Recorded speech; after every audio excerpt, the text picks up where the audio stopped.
Good morning dear students. आज हम बात कर रहे हैं PC first year physics paper first mechanics की।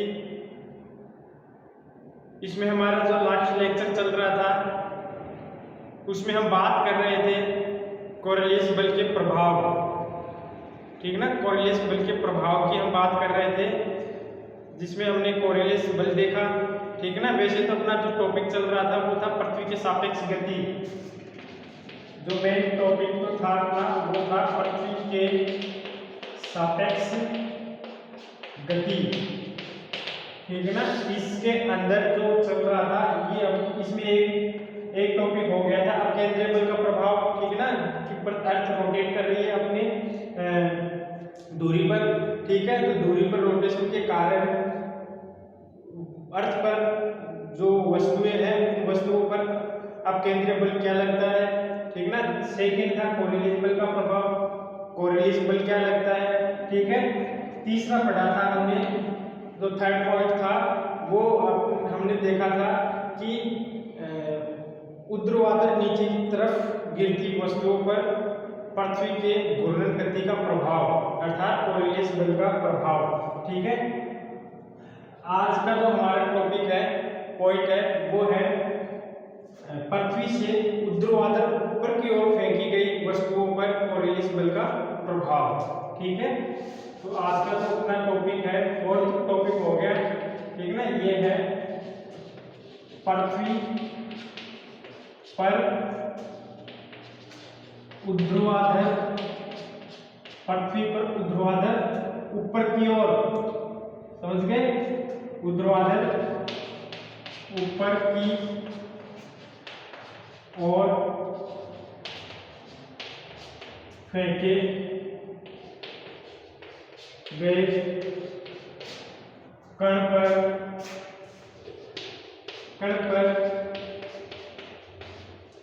कोरिलेस, कण पर कोरिलेस बल का प्रभाव, ठीक है। तो इसके ऊपर क्या है, क्या प्रभाव होगा तो वो देख लीजिएगा। हमने देखा था पहले कि अर्थ पर ऊर्ध्वाधर नीचे की ओर फेंकी गई या छोड़ी गई या गिर रही वस्तु पर कोरिलेस बल का प्रभाव, ठीक है। तो उसके ऊपर प्रभाव क्या देखा था कि जब वस्तु ऊपर से धरातल पर गिरती है, ठीक है, तो वो अपने पथ से हट जाती है कोरिलेस बल के प्रभाव के कारण, वो अपने पथ से हट जाती है। और किस डायरेक्शन में हट जाती है, एक्स प्राइम अर्थात पूर्व दिशा के अंदर, ठीक है ना। पूर्व दिशा के अंदर जब ऊपर से नीचे गिरती है तो पूर्व दिशा में हट जाती है और एक्स प्राइम विस्थापित हो जाती है। अब हम देख रहे हैं यहाँ पे कि वस्तु को धरातल से ऊपर की ओर फेंके, ठीक है ना, तो क्या प्रभाव पड़ता है, ठीक है, कि ये यहीं पे पहुंचती है या इधर जाती है या इधर जाती है, ठीक है ना। तो देखते हैं क्या प्रभाव पड़ता है, कौन सी डायरेक्शन में प्रभाव पड़ता है। तो इसके लिए लिख लीजिएगा, माना धरातल से, माना धरातल से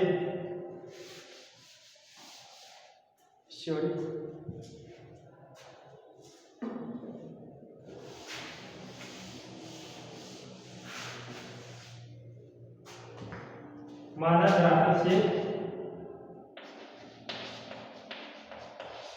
किसी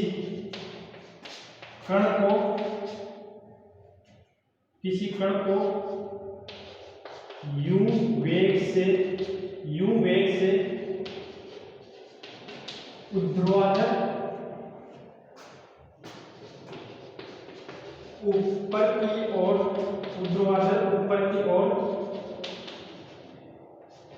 फेंकते, धरातल की कण को u वेग से ऊर्ध्वाधर ऊपर की ओर फेंका जाता है,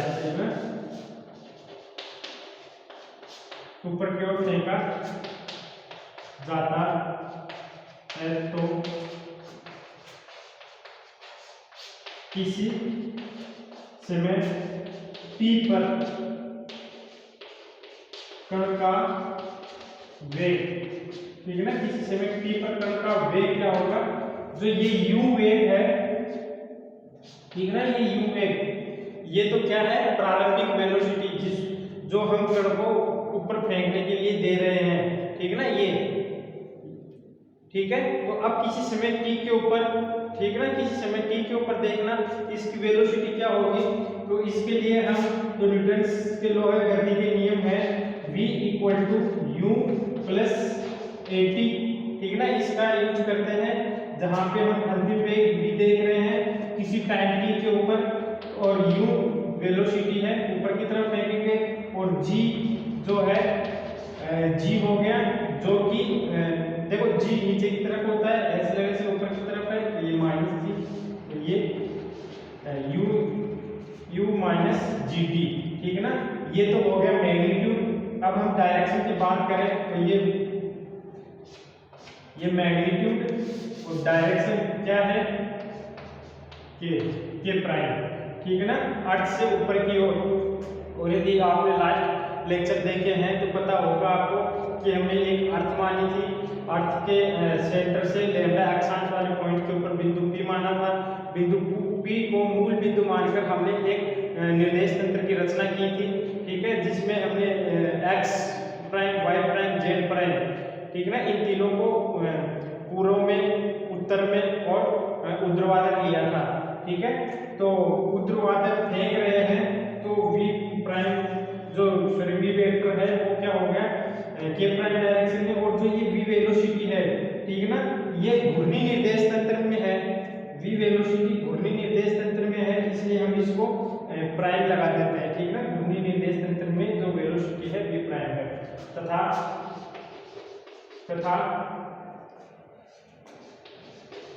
निर्देश तंत्र का घूर्णन वेग, ठीक है ना, एंगुलर वेलोसिटी कितनी है, सॉरी निर्देश तंत्र, कंफ्यूज मत होना, मैं बात कर रहा हूँ घूर्णी निर्देश तंत्र, ठीक है ना, घूर्णी निर्देश तंत्र, क्योंकि अर्थ अपने एक्सिस के ऊपर ओमेगा से घूम रही है, ठीक है, तो अर्थ के ऊपर स्थित सभी वस्तुएं ओमेगा से घूम रही है, अर्थात सभी निर्देश तंत्र ओमेगा से रोटेट कर रही है, तो घूर्णी निर्देश तंत्र का घूर्णन वेग, ठीक है ना, कितना होगा, omega vector j prime omega cos lambda, ये मैं यहाँ से मान के चल रहा हूँ कि आपने लास्ट वीडियो मेरे देखे हैं, ठीक है, और वहां से आप ये ओमेगा वेक्टर की वैल्यू निकाल सकते हैं, k prime omega sine lambda, ठीक है ना, तो ये ओमेगा वेक्टर हो गया और v वेक्टर हो गया, तो हम कोरियलिस बल का प्रभाव देख सकते हैं, ठीक है। तो अब हटा रहा हूं इसको,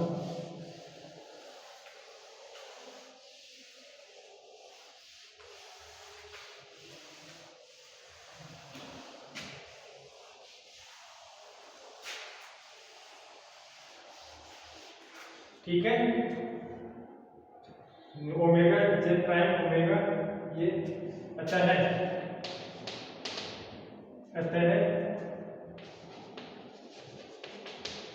ऊर्ध्वाधर फेंके गए कण पर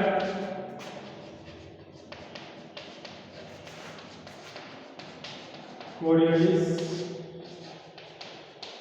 बल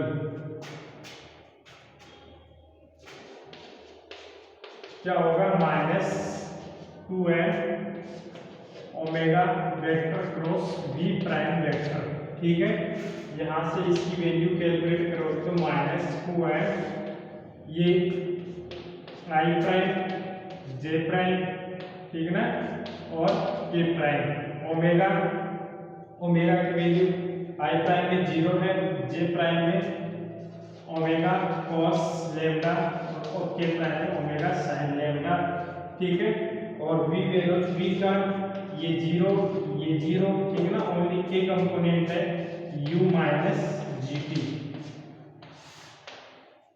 ठीक है, यहां तक समझ में आ गया होगा, हटा रहा हूं इसको, देखिए यहां से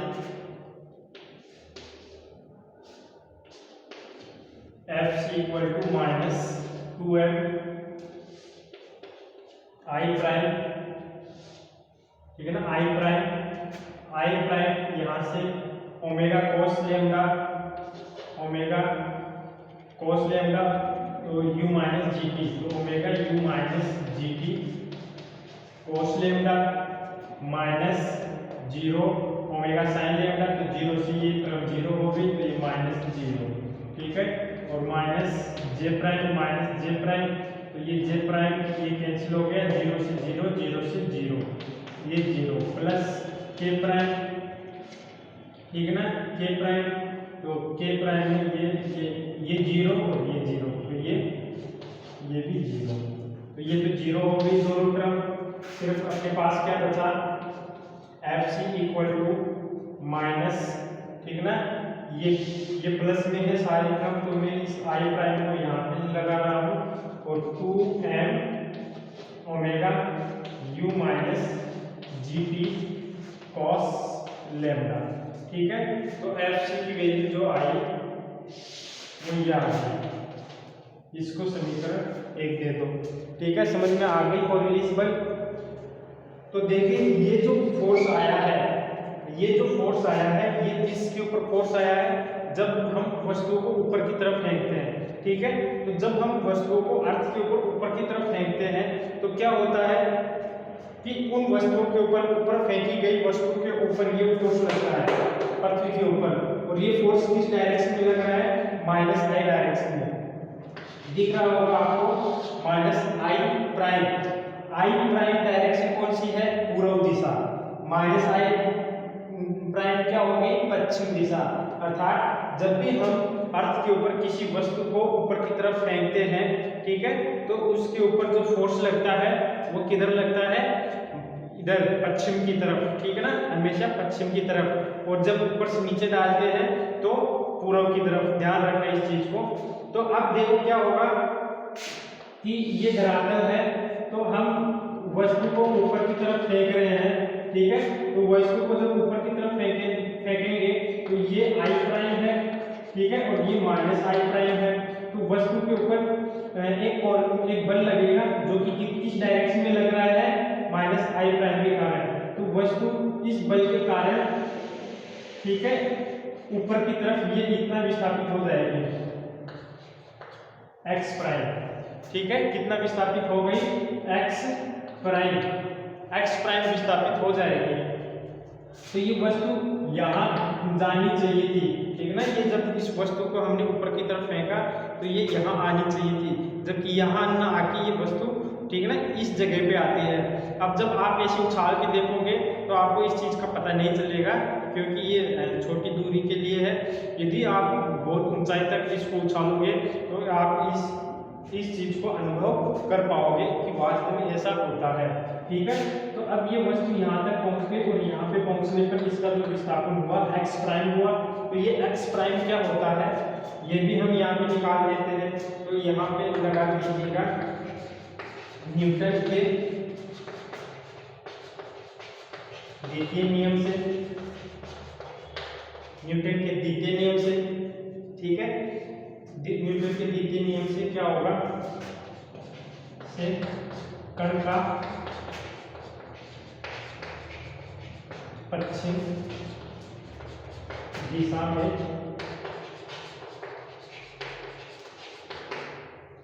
दिशा में विस्थापन कितना होगा। देखो ये एफ सी है, इसको हम लिख सकते हैं न्यूटन के जो गति का नियम है उससे m d two x prime, ठीक है, ये डी है, d two x prime upon d t square, ये दिख रहा है यहाँ पे, इक्वल टू, ठीक है, ये माइनस ये आई प्राइम डायरेक्शन है, तो मैं डायरेक्शन को नहीं ले रहा, मैग्नीट्यूड को ले रहा हूँ, 2m omega u minus G t, ठीक है ना, और cos लेमडा, ठीक है। तो इस इक्वेशन को हम सोल्व कर लेंगे, ठीक है, और सोल्व करके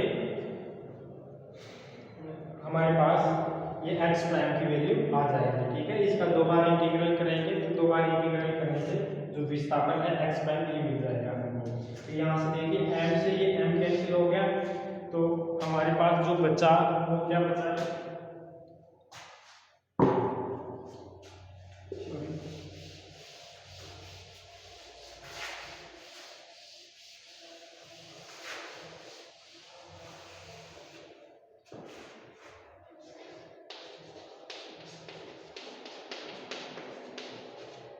-2m सॉरी ये m से m कैंसिल हो गया।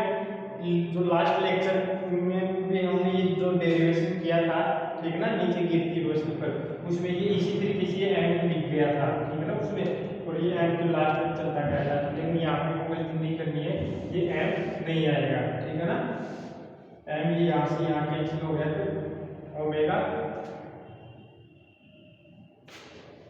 Omega cos lambda, omega cos lambda, ठीक है ना, 2 हो ही गया ओमेगा cos लेम्डा, और ये बच गया u माइनस जी टी, तो इसको ब्रेक के ऊपर लगाओ, ये है u माइनस जी टी, ठीक है। देख लेना, क्योंकि लास्ट लेक्चर में हमारे पास यहाँ मिस्टेक हो गई थी, -2 omega cos lambda u minus G T. Okay, ये अब ठीक है, इसको हटा दो।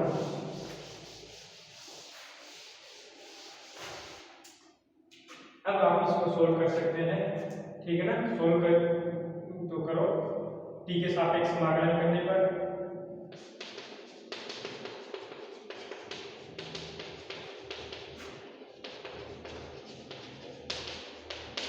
ठीक है, t के सापेक्ष समाकलन करने पर तो क्या मिलेगा, dx prime upon dt equal to -2, ठीक है। इसको थोड़ा सा सोल्व और कर रहा हूं मैं, इसको मैं ऐसे लिख सकता हूँ -2, ठीक है ना, ये g यहाँ से यदि कॉमन ले लूं तो ये हो जाएगा ओमेगा g cos लेम्डा, और ये हो जाएगा u upon g minus t, ठीक है ना, ये वैल्यू हो जाएगी। तो उसका हम ये करेंगे, तो ओमेगा g cos लेम्डा, ठीक है, और अब समाकलन करो तो u अपॉन g कांस्टेंट, ये t इसका हो गया, और माइनस टी स्क्वायर अपॉन 2 और प्लस c। देखिए यहाँ पे जब t इक्वल टू 0 तो dx prime upon dt equal to 0, तो यहाँ से c इक्वल टू 0 हो जाएगा। ये स्थिति है कि जब हम यहाँ से ये फेंक रहे हैं तो इस डायरेक्शन में -i प्राइम डायरेक्शन में ये x प्राइम क्या है, x प्राइम ये है ना, x प्राइम ये यहाँ का विस्थापन है, ठीक है ना, तो ये इस पॉइंट के ऊपर t इक्वल टू 0 पे ये यहाँ पे है, तो इस डायरेक्शन में जो dx प्राइम अपॉन dt, ये वेलोसिटी x डायरेक्शन में t इक्वल टू 0 पे -i प्राइम में जो dx प्राइम अपॉन dt, ये क्या है, 0 है, कोई वेलोसिटी नहीं है। जैसे जैसे ऊपर चलती है तब इसकी -i प्राइम डायरेक्शन के अंदर वेलोसिटी बढ़ती है, ठीक है ना। इसके अदरवाइज t इक्वल टू 0 पे तो dx प्राइम अपॉन dt भी 0 है, और ये x प्राइम इक्वल टू ये भी 0 है, ठीक है, तो ये दोनों 0 है।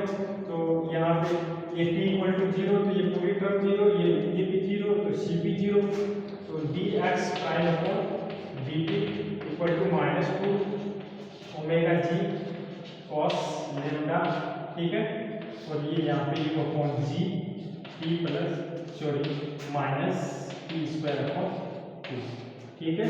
यहाँ से पुनः t के सापेक्ष समाकलन करने पर क्या मिलेगा, x प्राइम इक्वल टू -2 नहीं आएगा, 2 omega g cos lambda u upon g t square upon 2 minus t cube upon 2 गुणा 3 6, ठीक है ना, प्लस c, यहाँ पे भी ये c आया, तो यहाँ पे भी देखिए t इक्वल टू 0 के ऊपर x prime equal to 0, t equal to 0 के ऊपर ये x प्राइम है, -i प्राइम में विस्थापन का 0 है, तो क्या होगा, c इक्वल टू 0। ठीक है, ये दिख रहा होगा यहाँ पे। तो यहाँ से क्या मिला आपको, यहाँ से क्या मिला कि x prime equal to -2 omega g cos lambda, omega g cos lambda u upon g t square upon 2। ठीक है ना, और ये माइनस पी क्यूब अपॉन 6। ठीक है, तो ये पश्चिमी विस्थापन आया t equal to 0 x prime, तो c इक्वल टू 0। चूंकि यहाँ पे हम देखो t की वैल्यू रख सकते हैं। ठीक है, चूंकि अधिकतम ऊंचाई पर कण का वेग, अधिकतम ऊंचाई पर कण का वेग क्या हो जाएगा, 0 होता है। ठीक है ना, कण का वेग इक्वल टू 0 होता है। तो v equal to u plus g t. ठीक है ना, u माइनस जी टी ऊपर की तरफ फेंक रहे हैं, तो ये वैल्यू 0 हो जाएगी, u माइनस जी टी। तो यहाँ से क्या मिल जाएगा आपको, t equal to u upon g, t equal to ये इक्वल टू यू पर जी। ठीक है ना, तो ये t की वैल्यू हम इसमें पुट कर सकते हैं। ठीक है ना, अतः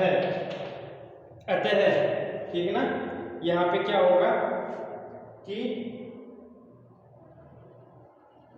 अतः कण का पश्चिम दिशा, कण का पश्चिम दिशा में विस्थापन, कण का पश्चिम दिशा में विस्थापन कितना होगा, यह है विस्थापन। ठीक है, विस्थापन कितना होगा, x prime equal to -2 omega g cos lambda. ठीक है, यहां से एक चीज और देखिए, ये 2 है और ये 2 है और ये 6 है। तो यदि इन दोनों क्रम से मैं 1/2 बाहर ले लूं, ठीक है ना, 1/2, तो यहाँ पे ये 2 से 2 कैंसिल हो जाएगा और क्या बचेगा, सिर्फ minus omega g cos lambda. ठीक है, और minus omega g cos lambda, और यहाँ पे देखिए u अपॉन जी, ये u अपॉन जी। ठीक है, 1/2 बाहर आ गया और टी स्क्वायर बचा है, तो टी स्क्वायर की वैल्यू मैं यहाँ से पुट कर रहा हूँ u अपॉन जी से। ठीक है ना, दिख रहा है ना, टी यहाँ पे टी स्क्वायर की वैल्यू यहाँ से पुट कर रहा हूँ, तो ये भी स्क्वायर हो जाएगा, ये भी स्क्वायर है, तो ये स्क्वायर। ठीक है ना, u अपॉन जी का स्क्वायर और u अपॉन जी एक ये है, तो ये वैल्यू क्या हो जाएगी, q। ठीक है ना, क्योंकि स्क्वायर ये हो गया और एक ये हो गई, तो ये हो गई q। देखिए माइनस ये p का क्यूब है, तो ये p का क्यूब, ये ऑलरेडी u अपॉन जी का क्यूब। ठीक है ना, और ये यहाँ पे 6 है और मैंने 2 कॉमन ले लिया, तो 2 गुणा 3। ठीक है ना, 6 क्या होता है, 2 गुणा 3, तो ये 1/3, ये इसकी मल्टीप्लाई में आ गया। ठीक है, तो ये x प्राइम, इसको थोड़ा सा और सोल्व कर लें, तो ये u अपॉन, क्योंकि ये वैल्यू दोनों सेम आ गई,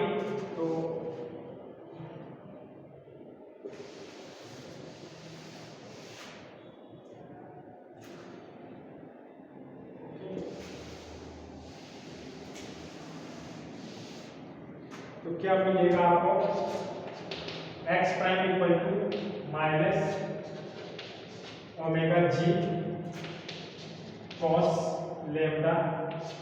ठीक है ना, ये u अपॉन जी क्यूब हो गया, u अपॉन जी का क्यूब। ठीक है, और बचा क्या, ये 1 माइनस 1 अपॉन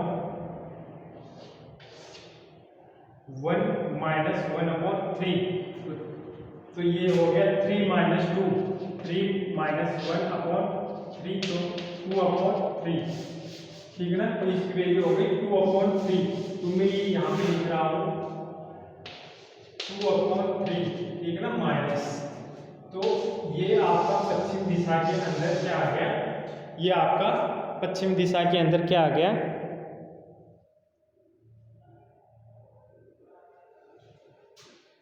विस्थापन, ठीक है। अब देखिए थोड़ा सा करो,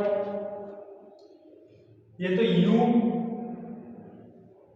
और g की टर्म में विस्थापन आ गया, ठीक है। अब यदि हम h की टर्म में विस्थापन निकालें, ठीक है, कि यदि पार्टिकल हाईएस्ट जो ऊंचाई है, ठीक है ना, हाईएस्ट ऊंचाई वो h तक जाता है, ठीक है ना, तो ये जो x, ये x प्राइम है, x प्राइम व h के अंदर क्या रिलेशन होगा, ठीक है ना, ये हम यहाँ से देख सकते हैं, ठीक है। क्या रिलेशन होगा, तो हाईएस्ट ऊंचाई पर जाता है तो v² माइनस 2gh, ठीक है ना। ये जो फॉर्मूला है v² प्लस 2ah, इस फॉर्मूले का यूज करके हम इनमें रिलेशन निकाल सकते हैं वेलोसिटी में और h में। तो v² माइनस 2gh, तो यहाँ से हाईएस्ट ऊंचाई के ऊपर v की वैल्यू 0 होगी, u² माइनस 2gh, तो यहाँ से क्या मिलेगा, ये इक्वल टू हो गया, ठीक है, ये इक्वल टू हो गया, तो u की वैल्यू क्या मिलेगी, u इक्वल टू √2gh, ठीक है ना। u की वैल्यू √2gh हो जाएगी, ठीक है। सो इसको घटा रहा हूं मैं, और dx/dt, ठीक है, इसको रख रहा हूं,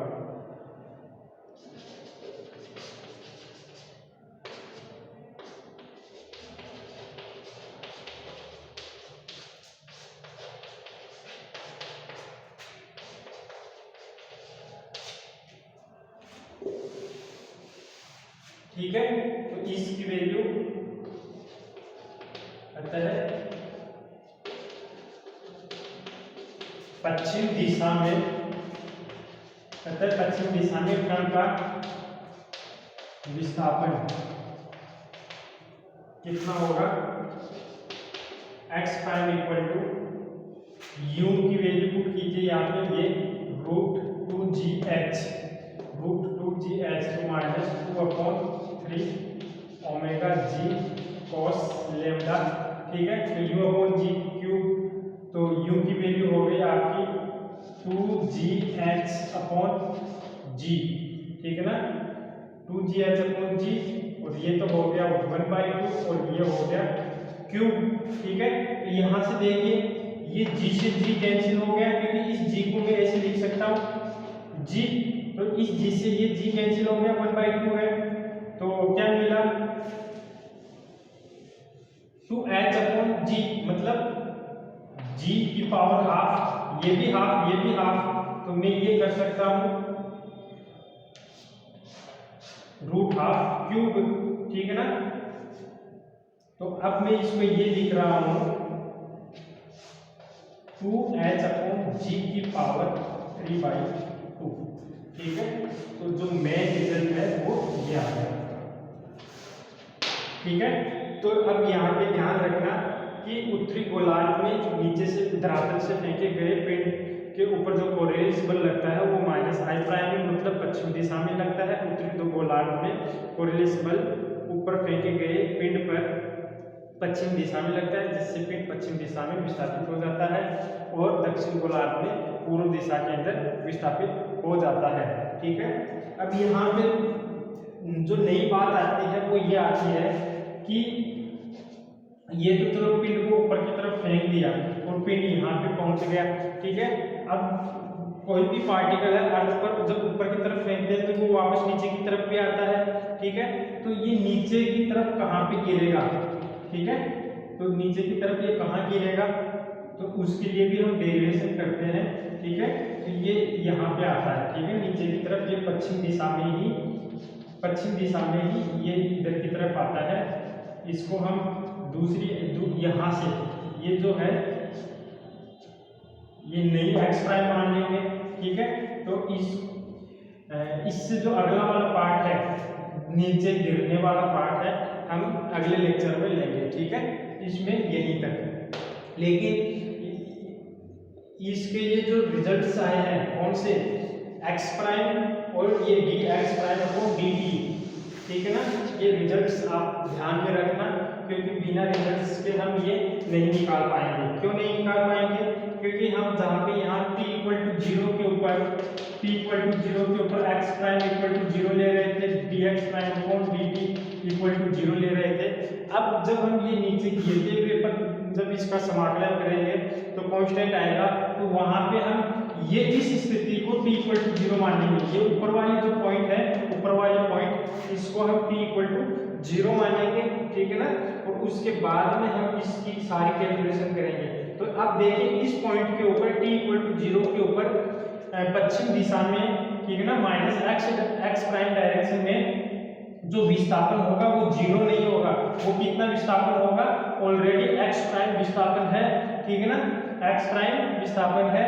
और यहाँ पे इसके ऊपर x प्राइम डायरेक्शन के अंदर जो वेलोसिटी है वो ये है, ठीक है ना, वो ये है। तो ये और ये हम जब गिरते हुए फील्ड पर बात करेंगे, इससे अगला वाला पार्ट, ठीक ना, ये तो अधिकतम ऊंचाई पर पहुंच गया, अब ऊंचाई से वापस नीचे भी गिरेगा। तो अगले पार्ट के अंदर हम इन दोनों का t इक्वल टू 0 के ऊपर यूज करने वाले हैं, x प्राइम और dx प्राइम अपॉन dt, ये वैल्यू होगी, ठीक है। तो ये वैल्यू ध्यान रखना, ठीक है। इस वीडियो में इतना ही, धन्यवाद।